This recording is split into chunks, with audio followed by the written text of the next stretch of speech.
네, 안녕하십니까. 방금 소개받은 한양대 에리카 경제학부 김용규입니다.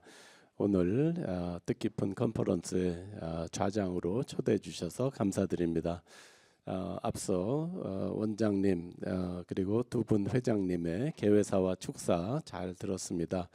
또 세 분의 좋은 발표를 잘 들었습니다. 연 박사님은 예전에도 저희가 1990년대인가요? 그때도 로버트 솔로우가 You can find the computer age everywhere, but in the productivity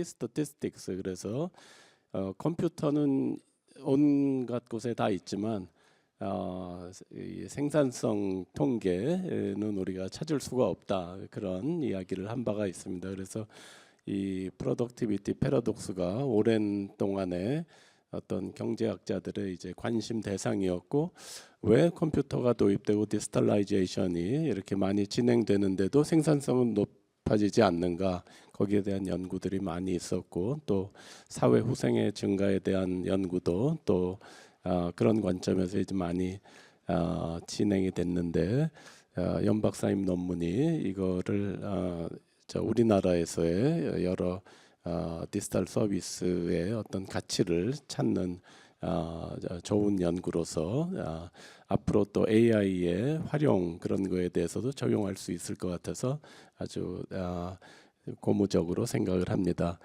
또 김 교수님 논문은 디지털 경제에서의 가격 담합과 검증에 대해서 소개해 주셨는데요. 그 AI 알고리즘 기반의 탐합이 이렇게 많이 진행되고 있다는 거에 놀랐고요. 그리고 또 그런 새로운 알고리즘을 통해서 이를 설명할 수 있고 검증할 수 있다는 그런 방향을 보여주셔서 또 아주 시사점이 많고 많이 활용될 것 같아서 반가웠습니다.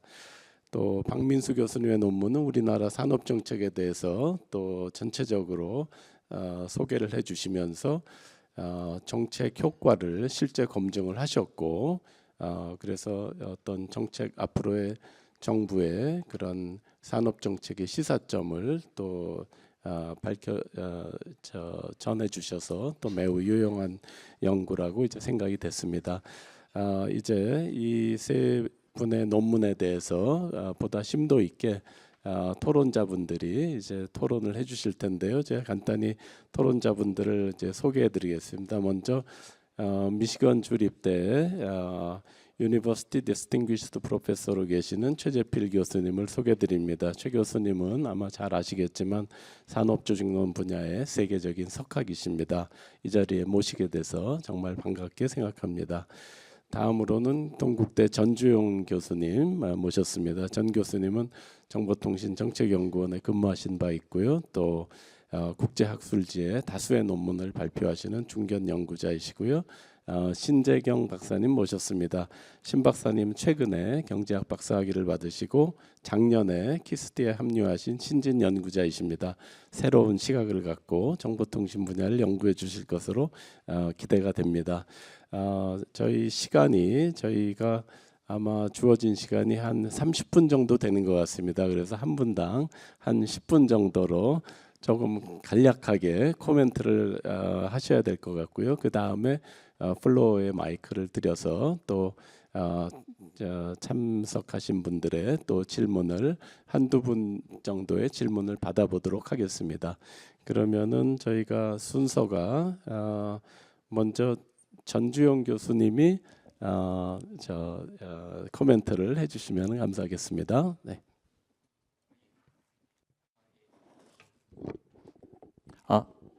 예. 지금 자료를 준비해 와서 그 준비된 자료를 보면서 말씀을 드리도록 하겠습니다. 이제 연설아 박사님과 이제 그 두 분의 공동 연구자께서 그 보이지 않는 가치, 그러니까는 가격이 0이기 때문에 실제로는 창출하는 가치가 큼에도 불구하고 그 GDP나 이런데 아까 말씀드린 대로 보통 생산에 잡히지 않는 그 것들을 잡아내기 위해서 어떤 실험적인 방법으로 이제 연구를 시도했습니다. 어떻게 보면은 이제 그 아까 잠깐 뭐 솔로 생산성 역설도 말씀하셨지만은 근데 다만 이 연구는 생산보다는 소비를 중심으로 그 실험적인 방법을 통해서 생성되는 디지털 서비스에서 생성되는 가치들을 봤다는 게 있고요.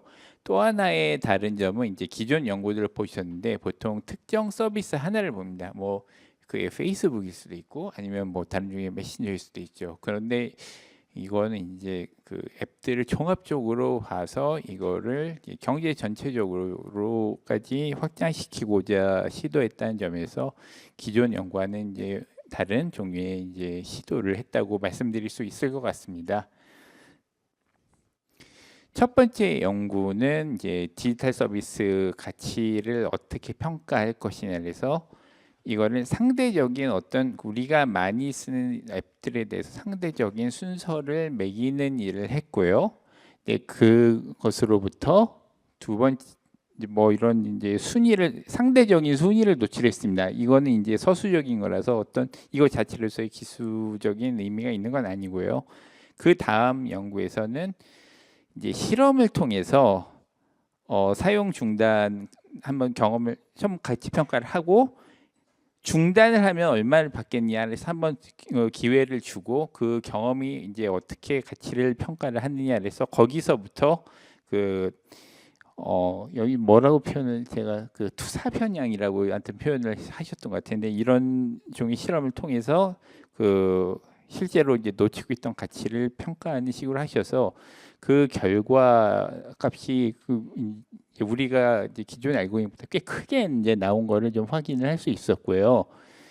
그 다음에 거기에서 또 제가 좀 생각하지 않은 임플리케이션들을 또 끌어내셨는데 왜 이제 우리나라에서 더 높게 나오더라라는 거 그런 거에 대해서 말씀하셨고 또 하나 또 제가 생각하지 못한 부분은 이것이 디지털 디바이드로 인해서 생기는 로스가 얼마나 큰가 이런 부분도 또 얘기해 주셨다는 점에서 그러니까 새로운 시도 즉 경제 전반에 걸친 가치를 추정하려 시도했다는 거 그 다음에 임플리케이션도 개별 서비스가 아니라 이게 사회에 어떤 영향을 주는가를 중심으로 추정하셨다는 점에서 또 새로운 시도라고 말씀을 드릴 수 있을 것 같습니다.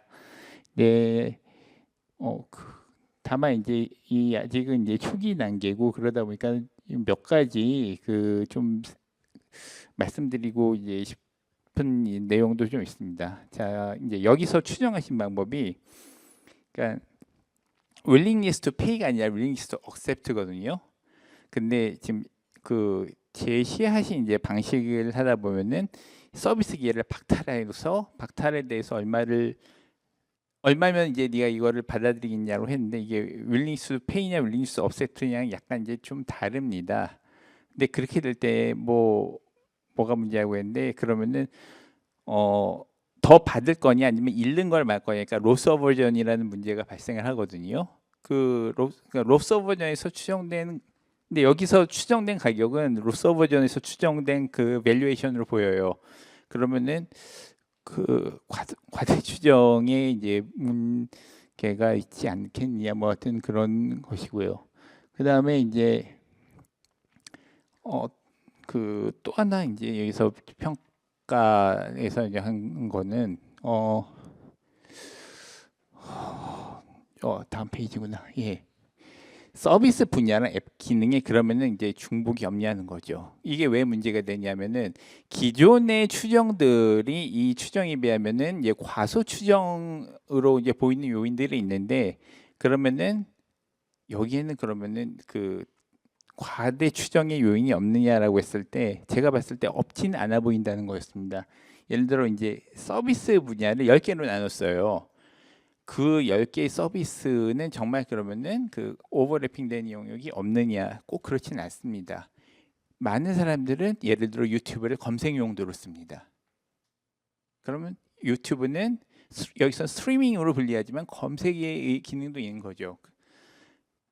우리가 네이버를 검색 용도로 쓰지만 사실 네이버 쿼리의 뭐 정확하지 않은데 30%좀 넘게가 쇼핑 쿼리입니다. 그럼 그것이 쿠팡하고 어떤 관계일까? 그런 부분들이 있습니다. 그래서 근데 여기서는 그 같이 아까 GDP 뭐 20 몇 퍼센트랑 같이 할 때 그거를 그 단순 썸을 했거든요. 그러면은 좀 그 개별 서비스 가치를 할 때는 그게 맞을 수가 있는데 전체를 합했을 때는 중보국 계상이 되지 않았을까라는 약간 그런 좀 우려가 있기는 했습니다. 지금 가진 데이터에서 예를 들어 10대 앱의 주요 기능을 한번 서비스 분야별 비중으로 나누고 데이터가 있으니까 이거는 거기서 다시 한번 추정을 할 수도 있을 거라는 생각이 들고요. 또 하나는 이제 그 추정한 방법이 좀 그 전형적으로 쓰시는 저기 그 디스크릿 초이스 모형을 쓰셨는데 이게 괜찮을 것 같다고 생각은 하지만 저기 강월성 업력 측면에서 그 IIA라고 불리는 그러니까 관계 없는 게 그 영향을 주지 않는가 체크를 해보셨으면 좋겠어요. 예를 들어 무슨 일이 생기냐면 ABC 첫 번째 실험에서 ABC가 있어요. 자, A가 중요하고 ABC 중에서 A가 제일 중요했어요. 근데 A, B, D로 뒀더니 A가 제일 중요하지 않다고 답을 한 거예요. A와 B 사이의 순서는 사실 유지가 돼야 되는 거거든요. 옵션에서 C가 있던 D든 간에. 근데 이게 나올 수가 있습니다. 왜? 서비스 분야가 사실은 앱이라고 했어요. 대표 앱이라고 했지만 대표 앱이 그것만 하는 거 아니에요. 카카오유가 메신저이지만은 메신저만 하는 건 아니니까요. 이제 그런 식의 문제가 있을 수 있고요. 그다음에 네스티드 로지 통해서 한번 강원성 엄정 해보시는 것도 좀 필요할 것 같습니다. 보통 분류 기준을 뭐 예를 들어 뭐 이게 쇼핑이다 아니다 혹은 뭐 엔터다 아니다 뭐 이런 식으로 분류를 해서 한번 네스티 로지스라도 유사한 결과 나오는지 한번 체크해 보시는 것도 괜찮을 것 같고요. 그다음에 그 연구 2에서 이제 그 연구 1에서 나온 게 사실 인구 통계 특성에 따라 지불 의사가 굉장히 그 베리언스가 크게 나오는데 연구 2에서 잡은 그 결과를 다시 인구수로 곱해서 제 밸류에이션 추정을 할 때 그렇게 하신 것 같거든요. 제가 잘못 읽은 게 아니라면은 처음에 주신 버전에 따르면은 그래서 그 부분에 있어서 약간 좀 왜냐하면은 연구 2에서는 대학생들 대상으로 했어요. 그러니까 인구 통계상으로 그러니까 실험 1에서 연구 1에서 가장 지불 이사가 높은 어떤 인구 통계상의 집단을 대상으로 추정한 결과인데 그거를 전체로 확장시켰단 말이에요. 그래서 거기서 또 하나의 과대 추정의 요인이 있지 않을까 그래서 좀 정책적으로 엄밀함을 위해서는 그 부분 한번 생각해봐 주셨으면 하고요. 그다음에 설문 문항하고 시나리오를 제가 좀 보고 싶었는데 그게 없더라고요. 한번 봤으면 재밌을 것 같고요. 예, 여기까지 하겠습니다. 예, 좋은 논문 읽고 이런 좋은 자리에서 토론할 기회를 주셔서 감사합니다.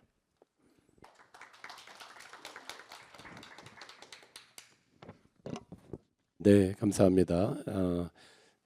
전 교수님의 유용한 코멘트, 논문을 발전시키기에 도움이 될 수 있는 코멘트라고 생각되고요. 나중에 거기에 대해서 답변 부탁드리겠습니다. 네, 두 번째로는 신재경 박사님이 코멘트 해주실 차례입니다. 네. 네. 안녕하십니까. 키스디 신재경입니다.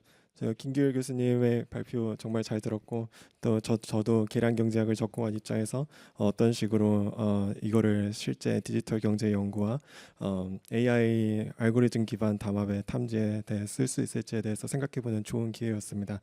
우선 교수님께서 보여주신 그 발표 내용을 간략하게 요약을 해보자면은 이 BLP 방식의 도구 변수와 그 리버스 부응 테스트에 기반한 모델 셀렉션이 근간이라고 할 수 있을 것 같습니다. 이 담합 여부를 탐지하는 아주 간단한 방법론을 제시해 주셨는데요. 이런 프리테스트는 실제로 이제 담합이 있다고 우리가 어떤 관심을 가지고 있는 그 현상이 실제로 우리가 가지고 있는 데이터에서 발견이 될지 안 될지 왜냐하면 이제 이 모델을 더 자세한 모델을 더 복잡한 모델을 사용하려면 더 시간과 노력을 많이 들어가기 때문에 그런 노력을 투자하기 이전에 한번 그런 것들이 있는지 여기서는 담합이 존재하는지를 탐지해내는 아주 간편한 방법으로서의 가치가 있다고 생각합니다. 그리고 거기에 더해서 알고리즘 기반 담합의 경우에는 또 굉장히 의사결정이 빠르게 일어나고 가격 설정이 빠르게 일어나기 때문에 이런 것들을 빠른 큰 시간을 들이지 않고 짧은 시간에 탐지해낼 수 있다는 점에서 이 방법론에 가치가 있는 것 같습니다. 그래서 복잡한 모델링을 요구하지 않는 간단한 모델 셀렉션이 중점이라고 할 수 있을 것 같습니다. 굉장히 이제 발표 논문 내용은 굉장히 간결하고 이렇게 명확하게 잘 이렇게 명확하게 써주셔서 한번 이 방법론을 우리가 이 디지털 경제에 적용할 때 고려해 볼 만한 점이 뭐가 있을까를 한 3가지 정도 생각을 해보았습니다. 이제 교수님께서 발표와 보고서 그리고 논문에서 보여주신 거는 자동차와 라면 시장이라는 어쩌면 조금 더 전통적인 형태의 시장이기 때문에 우리가 이것을 디지털 경제, 디지털 시장에 적용했을 때와는 차이가 있는 부분이 있을 것이기 때문에 이 부분을 한번 생각을 해보았는데요. 첫 번째로 이 구체적인 이 모델 방법론을 사용하기 위해서는 구체적으로 담합이 있다면은 그 담합하에서 시장 형태가 어떻게 될까에 대한 어느 정도의 사전 지식 혹은 직관이 필요합니다. 예를 들면은 이제 자동차 시장에서는 현대와 기아는 같은 모기업을 가지고 있기 때문에 그 둘이 담합을 할 수 있겠구나. 그리고 나머지 수입차 판매자들은 담합에서 제외가 될 수도 있겠구나. 이런 식으로 몇 가지 시나리오를 상정을 하고 그 시나리오를 각각 비교를 할 수가 있습니다. 그리고 이 모델 RV 테스트 특성상 2가지 가설을 차례차례 하나씩 페어와이즈 비교를 해야 되기 때문에 그런 식의 어떤 우리가 생각할 수 있는 담합의 형태를 머릿속에 그려놓고 나서 시작을 해야 되는데 이 IV가 실제 담합의 형태와 만약에 다르게 구성된 경우는 이 모델 셀렉션이 잘 작동하지 않을 수도 있습니다. 그리고 이 모델 셀렉션이 교수님께서도 이미 발표 중에 정확히 말씀을 해주셨지만 이 모델 셀렉션이 우리가 테스트하는 이 모델들이 우리가 가지고 있는 그 데이터에 어떤 모델이 더 핏한가를 보여주는 것이지 그것들이 그 데이터 제너레이팅 프로세스 즉 그것이 진실이라는 것을 확실히 말해주는 것은 아니기 때문에 우리가 이 모델 셀렉션을 행함으로써 알 수 있는 것은 그 2가지 중에 어느 것이 우리가 가지고 있는 우리가 가지고 있는 데이터에 더 적합한 모델인가만을 보여주는 것입니다. 그렇기 때문에 우리가 이 모델이 더 적합한 것으로 나타났구나 해서 여기 실제로 담합의 형태가 바로 이것이구나라고 생각할 수는 없다는 점이죠. 그렇기 때문에 IV가 실제와 담합의 형태와 다르게 구성된 경우에는 이 정확성을 담보하기 어렵기 때문에 그 점에 대해서 고려가 좀 필요할 것이고요. 특히 디지털 시장의 경우에는 판매자가 굉장히 많은 경우가 있기 때문에 예를 들면은 아마존의 경우 각각의 셀러들이 알고리즘을 사용해서 가격 책정을 할 경우 수백 명의 셀러들 혹은 수천 명의 셀러들이 같은 알고리즘을 사용했을 경우 그들이 어떤 식으로 담합을 할 경우와 어떤 식으로 담합을 할 것인가 그것은 분명히 현대자동차, 기아자동차 두 회사가 담합할 때와 형태가 분명히 다를 것이기 때문입니다. 예를 들면 IBM의 자회사인 디맨드텍에서 판매하는 이 알고리즘을 사용하면 개별 판매자들이 온라인 플랫폼상에서 가격을 서로 관찰하면서 실시간으로 매기기도 하고요. 또 이 아마존은 자신들의 정보 우위를 바탕으로 셀러들의 가격 책정에 알고리즘으로 개입하는 2024년 미국의 케이스도 있습니다. 그래서 소수의 판매자가 다수의 상품을 판매하는 경우, 예를 들면은 이제 현대나 기아가 다품종의 차량을 판매하는 경우, 이 경우에는 우리가 지금 교수님께서 보여주신 그 방법론이 굉장히 잘 작동할 수 있겠지만 다수의 판매자가 다수의 상품을 판매할 경우에는 조금 더 그 담합의 형태를 구체적으로 추리는 과정이 먼저 필요하게 될 것 같습니다. 두 번째로는 알고리즘에 기반한 이 암묵적 담합이 얼마나 안정적일까 하는 것입니다. 또 알고리즘 기반 그리고 AI 학습 기반의 암묵적 담합이라는 것은 굉장히 빠르게 가격 설정이 또 다르게 될 수도 있고 또 같은 알고리즘을 사용했을 경우에 담합이 그 균형이 스테이블하게 나타난다는 그런 연구 결과도 있습니다만 시장 참여자들이 모두 같은 알고리즘을 사용할 것은 아니기 때문에 그럴 경우에는 또 불안정한 인스테이블한 이퀄리브리움이 나타날 수도 있고 그럴 경우에는 셀 수 있는 몇 가지의 균형이 번갈아가면서 나타나는 경우도 있을 것입니다. 이런 현상이 일어나게 되면은 한 시점에 크로스 섹션 관찰로는 잡아내기 어렵고 이럴 경우에는 시계열 데이터 우리가 패널 데이터를 가지고 있고 그리고 패널 데이터를 모델에 다 넣는다고 해서 이것을 해결하기도 어렵습니다. 그렇기 때문에 초 테스트 등의 어떤 그 패널의 시계열상에서 구조적 분절을 탐지해낼 수 있는 방법을 한번 사용해 본다면은 우리가 이제 디지털 시장을 연구하면서 이 방법론을 사용할 때 좀 도움이 더 될 수도 있지 않을까라고 생각을 해봅니다. 그리고 마지막은 사실 뭐 꼭 이 교수님의 논문에만 국한되는 질문은 아니고 조금 열린 질문을 좀 여쭤보고자 좀 있는 선배 연구자분들께 한번 좀 여쭤보고자 하는 그런 부분입니다. 사실 여기 계신 분들 중에는 제가 학교 다닐 때 수업을 들었던 교수님들도 계시고 그래서 여쭤보고 싶은 것도 있고, 우리가 이 암묵적 담합의 특징이 점점 잡을 수 있는 익스플리시트한 에비던스를 찾아내기가 어렵다는 것입니다. 그런데 이 규제 당국이 담합을 규제하기 위해서는 사실 그런 익스플리시트한 증거가 필요한 경우가 대부분인데, 만약에 우리가 이론만 이렇게 얘기하면서 이론상으로 여러분들이 담합을 하고 있는 것 같아요라고 규제를 하기에는 사실 좀 현실적으로 힘든 것이 아닌가 싶습니다. 실제로 예를 들면은 이제 교수님께서 사이트 해주신 이 아사드의 2024년 독일 오일 판매 리테일러들의 알고리즘을 이용한 담합 경우에는 이 이론을 사용해서 강한 증거를 담합이 실제로 일어나고 있다는 강한 증거를 이끌어냈으나 그것이 독일 내 규제나 정책으로는 아직 이어지지 못했습니다. 그리고 또 2023년 라스베이거스 호텔들이 다 알고리즘을 이용해서 담합했다는 소송이 있었으나 기각되었고, 2017년 메이어 대 우버 뭐 유명한 사례입니다만 이것도 중재로 끝이 났고, 이렇게 해서 어떤 알고리즘을 이용해서 담합을 하고 있다는 심증 그리고 이론적 증거는 있지만 그것이 실제로 규제로 이어지기 위해서 우리가 그리고 또 알고리즘 같은 경우에는 점점 더 그런 이론과 심증에 의지해야 되는 상황이 점점 늘어날 것인데, 이런 이런 사례들에 있어서 우리 경제학자들이 어떤 식으로 이런 사례들을 해결해 나가는데 도움이 되어야 할지 또 한번 열린 질문을 드리면서 저는 여기까지 말씀드리겠습니다. 여기서 발표해 줄 수 있는 기회를 주셔서 정말 감사하고 발표 잘 들었습니다. 감사합니다. 네, 감사합니다. 신 박사님도 여러 유용한 코멘트 그리고 또 서로 고민해 봐야 될 점 같이 나눠주셨습니다. 네, 감사합니다. 네, 세 번째로 최재필 교수님 토론 부탁드리겠습니다.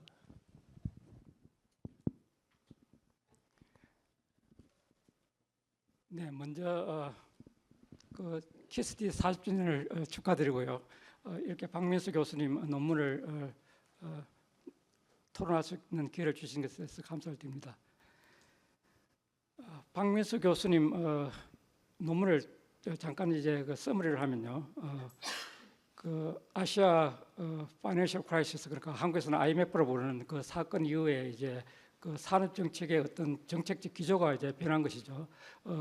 예전에는 이제 어떤 산업을 이제 특정하게 이제 그 뽑아서 소위 말하는 내셔널 챔피언을 이제 키우는 이제 그러한 정책에서 이제는 시장 경쟁을 이제 좀 더 이제 그 포커스를 두는 이제 그런 정책으로 바뀌었습니다. 아마 그런 배경에는 이 옛날에 이제 산업 정책은 사실 그 재벌과 이제 많이 이제 그 엉켜 있고요. 그 재벌들에 대한 어떤 폐해 같은 것이 점점 이제 부각되면서 이러한 이제 정책의 변화가 오지 않나 이제 생각을 하는데요. 이제 그래서 이러한 정책 변화에 이제 맞춰서 이제 그 정책 금융이 이제 그 산업 그 퍼포먼스에 맺히는 이제 영향을 이제 분석을 하시는데요. 그 세 가지를 이제 보셨습니다. 첫 번째는 이제 그 실물 투자, 두 번째는 이제 R&D 익스펜디처, 그리고 세 번째는 이제 총 생산성 변화, 이렇게 세 가지를 보셨는데요. 이제 그 실정적 분석에서는 이제 그 박민수 교수님께 보여주셨듯이 이제 다음과 같은 이제 그 리그레이션 이제 모델을 씁니다. 이제 여기서 YIJT라는 것은 이제 그 소위 말하는 이제 outcome variable인데요. 여기서 이제 세 가지를 조금 전에 말씀드렸듯이 세 가지를 보고 있습니다. 실물 투자, R&D expenditure, 그리고 이제 생산성을 보고 있는데요. 여기서 이제 이것이 어떻게 이제 영향을 받느냐는 것을 쭉 보셨는데, 이 실정 분석에 의하면 사실 그 이제 팔러시 정책 금융의 다이렉트 이펙트는 아니면 시장 집중도는 큰 유의미한 효과가 없었고요. 이 두 가지를 이제 그 서로 이제 상호 작용을 보았을 때 효과가 있었다는 것이 이제 나옵니다. 그것이 이제 첫 번째가 이제 그 실물 투자에서 그런 효과가 나오고, 그 다음에 이제 R&D에서도 이제 비슷한 이제 효과가 나오고요. 결국 이제 상호 이제 그 정책 금융하고 시장 집중도를 이제 서로 상호 이제 연관시켰을 때 이제 효과가 나타나는 것이 나오고 이제 생산성에서는 이제 별 효과가 없는 것으로 나타났습니다. 그러면 이제 이 결과에 대해서 이제 결국 이제 우리가 생각할 수 있는 것은 제가 여기 박문수 교수님도 그렇게 발표는 안 하셨는데 여기 두 가지 이제 채널이 있는데요. 하나는 이제 그 마켓 컴피티션 채널이라고 해서 시장 집중도 그리고 시장 경쟁을 통해서 이제 나타나는 효과. 그다음에 이제 파이낸스 이제 채널도 있는데 이 부분은 이제 시간 관계상 잠깐 이제 생략하고요. 이제 시장 경쟁과 관련된 부분을 좀 더 보겠습니다. 그러면 이제 결과는 뭐냐면 이제 시장 집중도하고 그다음에 이제 정책 금융을 이제 서로 상호 이제 작용을 봤을 때 효과가 있었다는 것인데요. 그러면 이제 왜 이제 그런 효과가 나타나는 것이냐 하는 것인데 결국 이제 시장 집중도가 낮은 그리고 아주 그 경쟁이 이제 조그만 기업들이 서로 경쟁하는 이런 사업에서는 오히려 정책 금융이 사실 그 마진을 결국은 이제 기업에서 사실 경쟁력이 없어서 퇴출할 수 있는 그런 기업들을 오히려 그냥 시장에 남게 하는 그런 효과가 있었던 반면에 이제 그 시장 집중도가 있는 이제 기업에서는 그것이 이제 그러한 산업은 당연하게 이제 그 규모의 경제가 있고요. 그리고 이제 그 혁신, 기술 혁신 같은 것이 중요한데 이러한 경우에서는 이제 새로운 이제 정책 금융을 위해서 이제 그 자금이 투입되었을 때 그러한 것이 더욱더 이제 규모의 경제성을 높이는 이러한 식으로 이제 사용되었기 때문에 이제 효과가 있었다는 이런 식의 이제 추측을 해볼 수 있고요.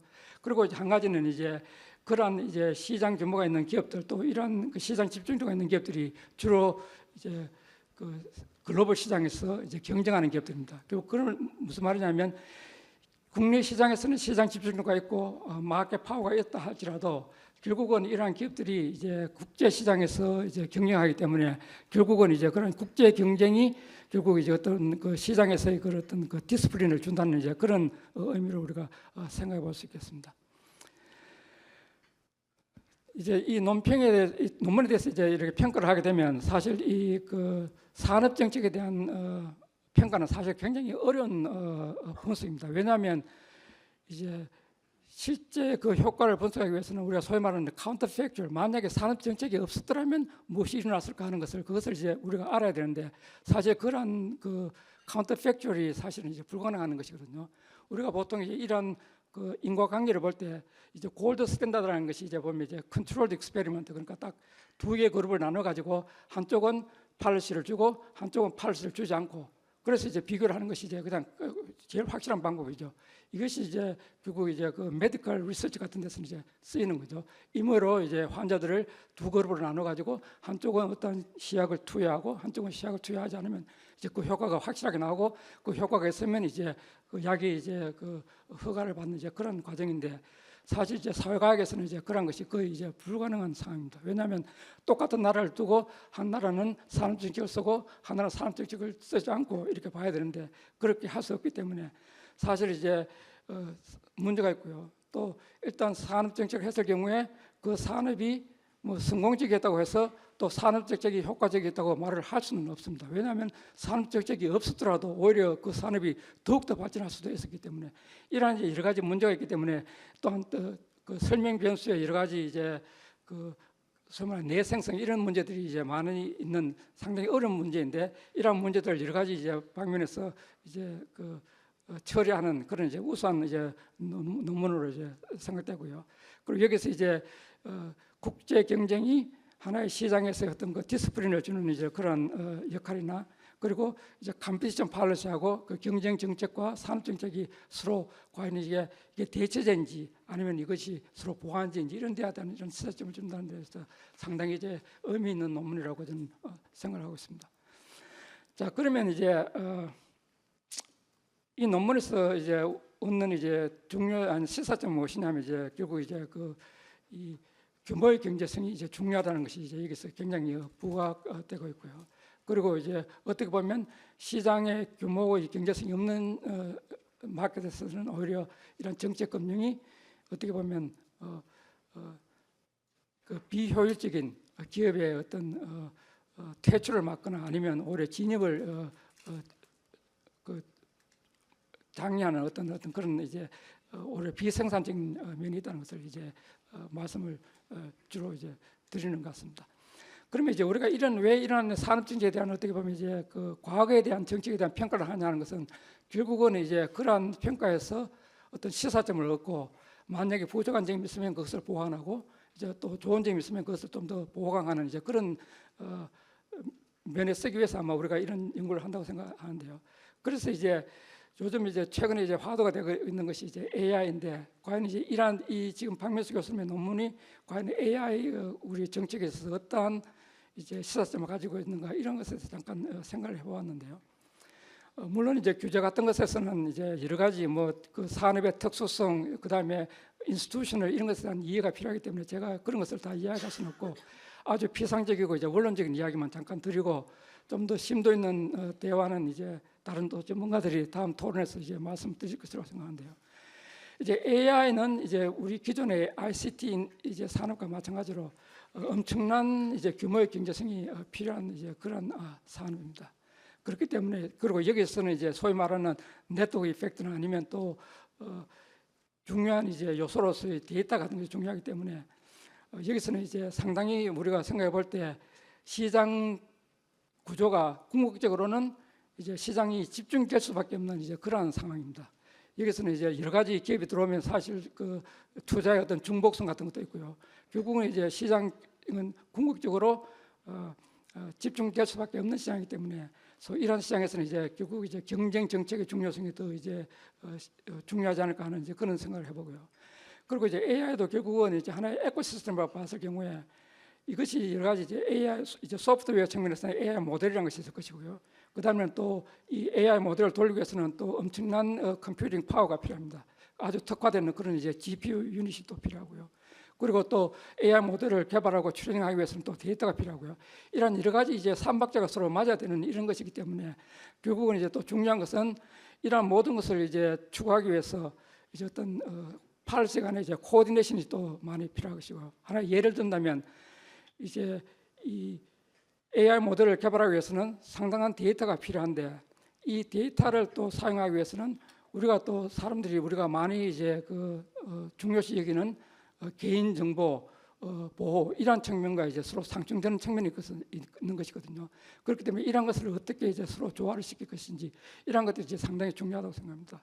그리고 이제 데이터 같은 경우에 있어서는 물론 이제 시중에 있는 우리가 프라이빗한 데이터도 있지만 또 정부가 가지고 있는 데이터도 엄청나게 많이 있거든요. 예를 들면 뭐 메디컬 레코드 이런 것도 정부가 가지고 있는데 과연 어느 정도 이러한 데이터를 이제 공개를 할 것인지 이러한 것들이 이제 상당히 중요하다고 생각하고요. 그리고 이제 또 이제 AI 인력을 위해서는 또 이제 상당히 이제 우리의 고급 인력이 필요한데 과연 이러한 것들이 이제 고급 인력을 이제 계속 제공하기 위해서는 우리의 교육 정책도 또한 상당히 이제 중요하다고 생각하는데요. 예를 들면 요즘 최근에 뭐 제가 듣기로는 한국에서 가장 이제 똑똑한 학생들이 모두 다 지금 의과대학 메디컬 스쿨에 간다고 하는데 무슨 메디컬 스쿨들도 뭐 중요한 이제 우수한 인력이 필요하지만은 그렇게 우수한 인력들이 모두 다 그렇게 갈 필요가 있는지 그런 것을 또 생각해 볼 필요가 있는 것 같습니다. 그리고 또 이제 전반적으로 이제 꼭 산업적 정책뿐만 아니라 이제 모든 정부 정책에서 또한 중요한 것은 모든 정부 정책에 있어서 그 정책을 폈을 때 항상 일어나는 것이 소위 말하는 unintended consequence, 결국 예기치 않은 그런 효과들이 많이 일어나는데요.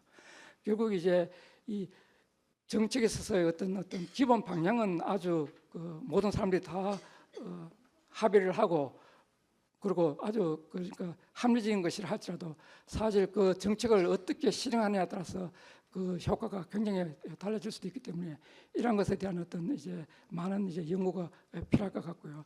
그리고 이제 마지막으로 제가 한 가지 말씀드리고 싶은 것은 이제 정부 정책에 있어서의 일관성도 저는 이제 상당히 이제 중요하다고 생각하는데요. 다행히 산업 정책에 있어서는 우리가 뭐 기존에 뭐 김대중 정권부터 이렇게 계속 봤을 경우에 항상 이제 산업 정책이 쓰여져 왔는데 그 정책에 있어서 어떠한 정책을 우리가 이제 육성할 것인가에 대해서는 그렇게 큰 이견은 없었던 것 같습니다. 예를 들면 이제 이전에는 ICT 산업이 고부가 산업이고 중요한 산업이다 이런 것에 대해서는 뭐 모두가 다 합의하는 것 같고요. 이제 앞으로는 이제 AI 여기에 대해서도 뭐 여야를 막론하고 이것이 중요한 산업이라는 것은 다 이제 합의를 하는 것 같습니다. 이제 그런 면에서 이제 상당히 이제 다양한 측면이 있는데요. 그 이외에 또 우리가 보면 이제 뭐 교육 정책이니 아니면 뭐 부동산 정책이니 원전 정책 같은 것은 이런 것은 보면 이제 여러 가지 이제 정부가 바뀔 때마다 어떤 이제 그 계속 바뀌는 이제 그런 면들이 있었는데 이러한 정책들에 있어서는 좀 더 정치적인 측면보다는 이제 경제 논리에 좀 더 기반을 두어서 모두가 이제 합의할 수 있는 이런 것으로 해서 좀 일관적인 정책을 펴면 좀 더 좋지 않을까 하는 그런 생각을 하고 이제 앞으로도 좀 더 토론 시간 때 좀 더 여러 가지 또 부연 설명을 드리도록 하겠습니다.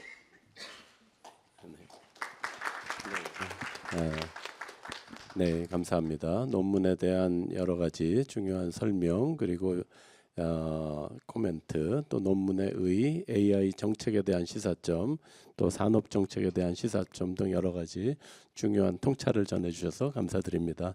네, 그러면은 마이크를 플로어로 돌려서 한 시간이 지금 2시 59분인데요. 저희가 3시 10분까지는 종료를 하게 되어 있거든요. 그래서 한두 분만 좀 코멘트 또는 질문 해주시면 받도록 하겠습니다. 네, 손을 들어주시고 네, 마이크를 좀 전해주시겠습니까? 네, 성함과 저 소속 기관을 말씀해주시고 해주시면 감사하겠습니다.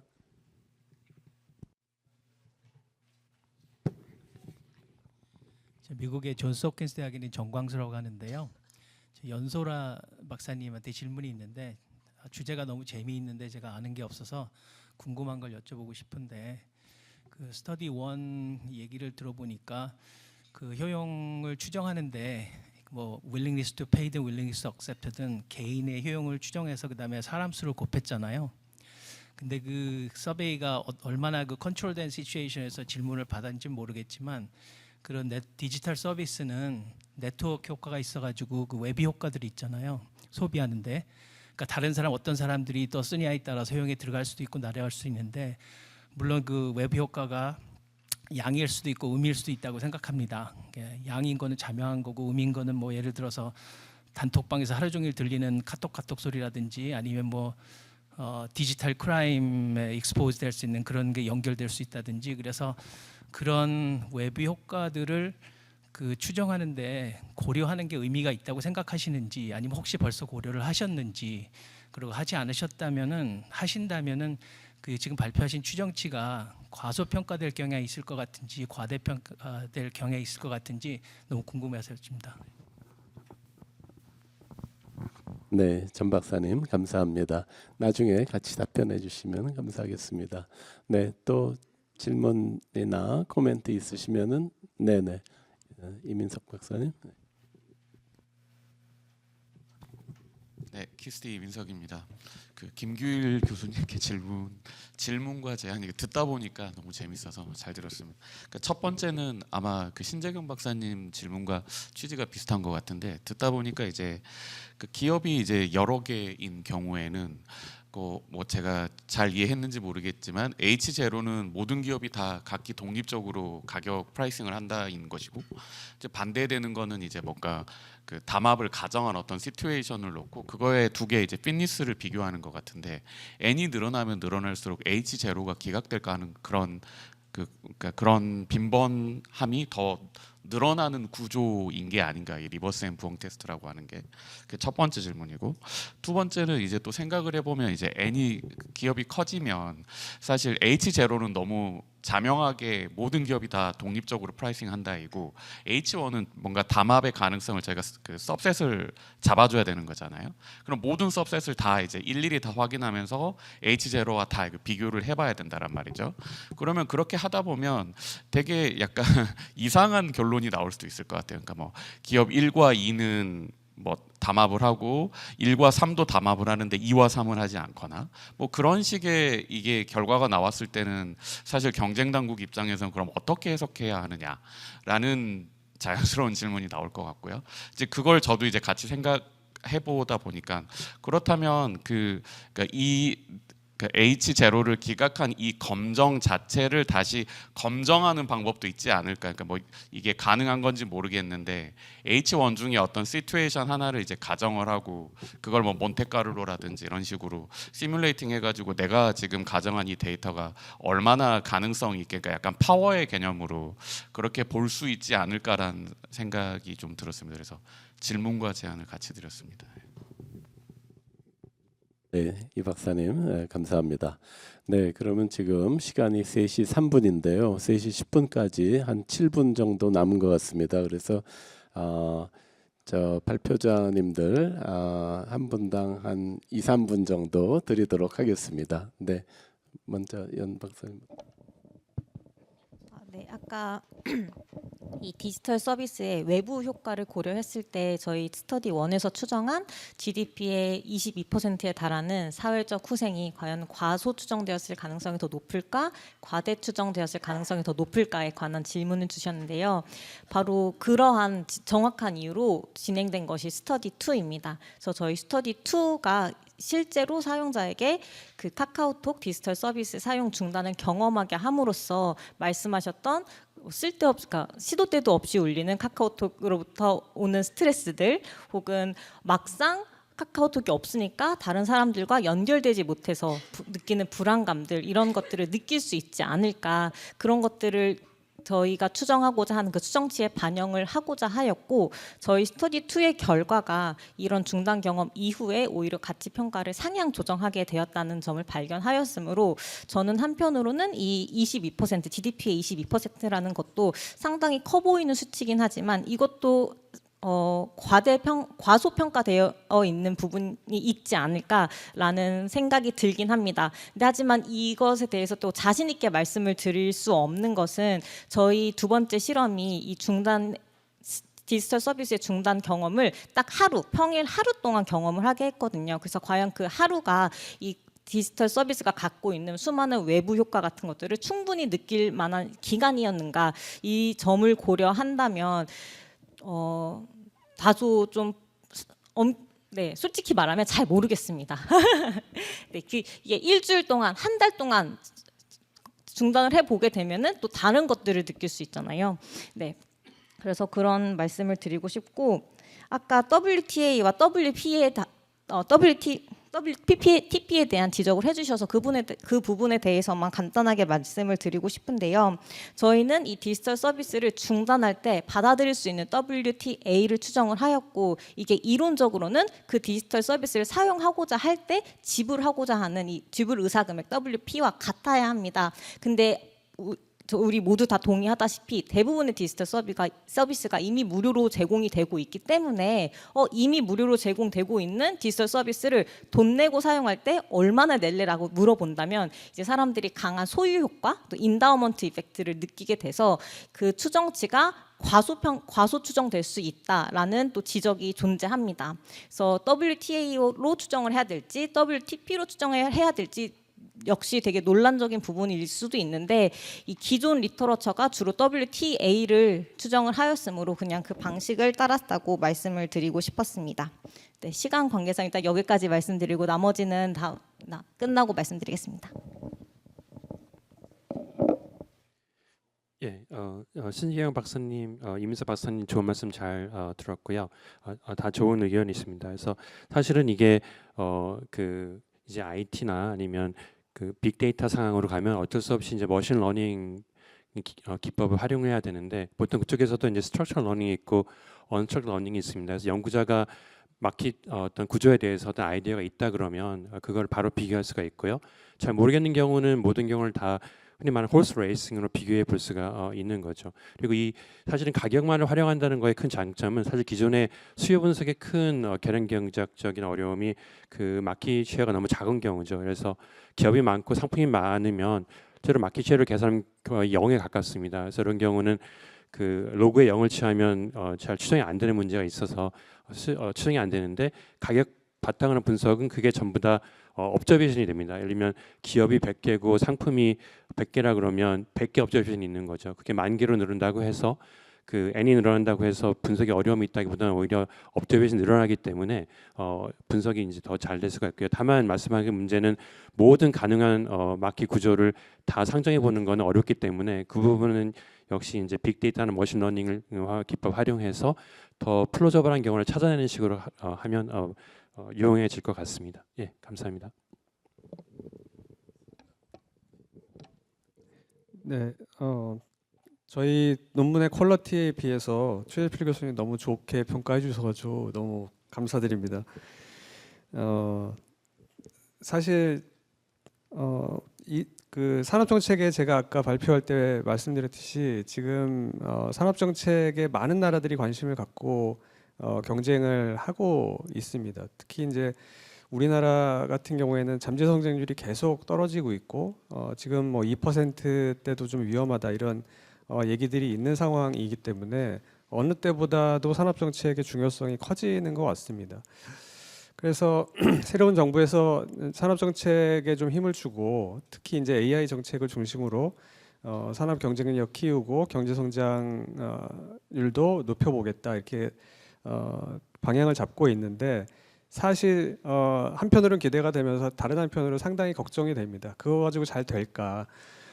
그리고 실제로 이제 그런 말씀하시는 분들도 있고요. 근데 그것이 아니면은 사실 답은 없다고 봅니다. 할 수 있는 것은 정해져 있고 그걸 얼마나 잘하느냐 하는 게 문제인 거고 최 교수님 말씀하신 대로 AI 정책을 뭐 그냥 설비만 투자한다고 잘 되는 것은 아니라 뭐 교육도 필요하고 중소기업 정책도 필요하고 여러 가지 정책들이 필요한데 그런 것들을 뭐 수석도 새로 뽑히셨으니까 잘 하시리라 생각되고요. 그리고 마지막으로 한 말씀 더 드리면 사실 이런 정책들을 잘 펴 나가는 데 있어서 정책 연구가 굉장히 중요하다고 생각합니다. 왜냐하면 뭐 대통령실에 아무리 능력 있는 사람이 있어도 혼자 모든 것을 다 판단할 수는 없는 거거든요. 그런 의미에서 키스티가 앞으로 할 일이 굉장히 중요하다고 생각하고 여기 혹시 계시는 기자님들 그다음에 관계 되시는 분들 앞으로 키스티의 역할이 상당히 크다라고 좀 대외적으로 홍보 많이 해주시기 바랍니다. 네, 이상입니다. 네, 감사합니다. 저도 공감합니다. 네. 오늘 키스티 40주년 기념 컨퍼런스에서 훌륭한 연구들 잘 들었고요. 또 그에 대한 또 유익한 토론을 가졌습니다. 훌륭한 연구를 해주신 연구자 여러분, 또 유익한 토론을 해주신 토론자 여러분과 질문자 여러분들께 감사를 드립니다. 오늘 행사를 준비해 주신 키스티 이상규 원장님이야 모든 관계자 여러분들께 감사드리고요. 또 참여해 주신 한미경제학회 이재호 회장님, 정보통신정책학회 이경원 회장님 그리고 모든 분들께 감사드립니다. 모두 수고하셨습니다. 감사합니다.